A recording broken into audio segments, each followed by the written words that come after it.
Hello, hello mga kadamas na guys. Ayan, tuto tayo ng haris. Actually, mamaya pa to. Ito, isusok ko lang, ibababad ko lang ba. Puhugasan, saka ibababad. Ganito po ang haris. Ito ay beans. Tinatawag na haris dito sa Middle East. Hindi ko alam kung ano to sa atin. Pero ganyan po ang haris. Ito ay hugasan natin parang bigas.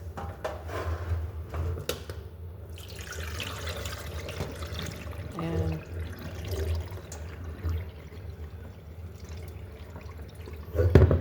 Hindi naman siya mahirap lutuin. Ito papakuluan mo lang. Pupunuin mo ng tubig. Papakuluan. Lalagyan ng mga seasoning.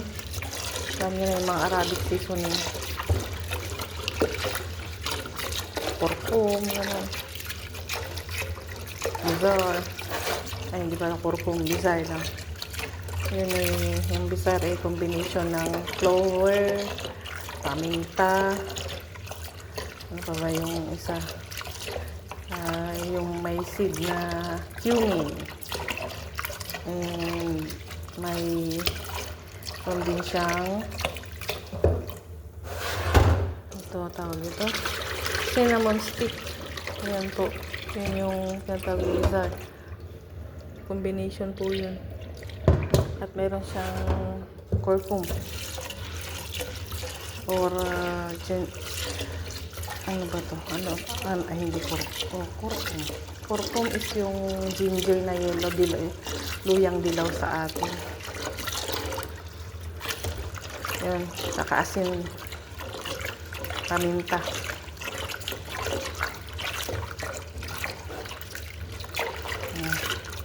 Para rin siyang bigas na huhugasan. Saka lalagyan ito ng manok. Kaya yan, 3 buong manok na yan, ilalagay lahat dito.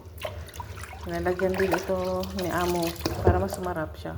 Bell pepper na green. Ewan ko sa mga amo nyo kung ano nilalagay nyo. Pero sa amo ko ay ganun ang nilalagay. Okay? Ayan po. Magbababad na natin. Hugasan naman na natin. Ito ay ipababad na natin. Ayan, ayan, ayan. Haris, haris, haris. Sabi ni amo, sukdip.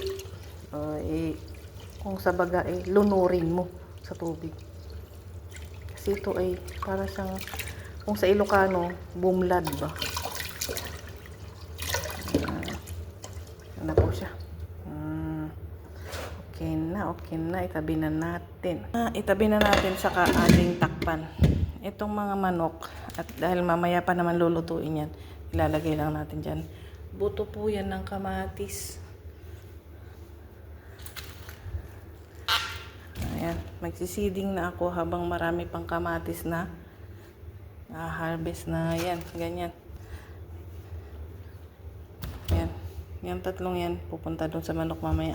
Kaya lang, huwag na natin munang pakialaman habang ito ay madidefrost. Ayan. Tatanggal yung yelo niya kasi galing sa freezer. Yan po ang ating ilalagay sa haris mamaya. Mamayang hapon pa naman yun. So yan. Yan po ang ating ganap ngayong araw na to. Today is Monday. Yan. Salamat po sa panonood. Please like, share, and subscribe. Thank you.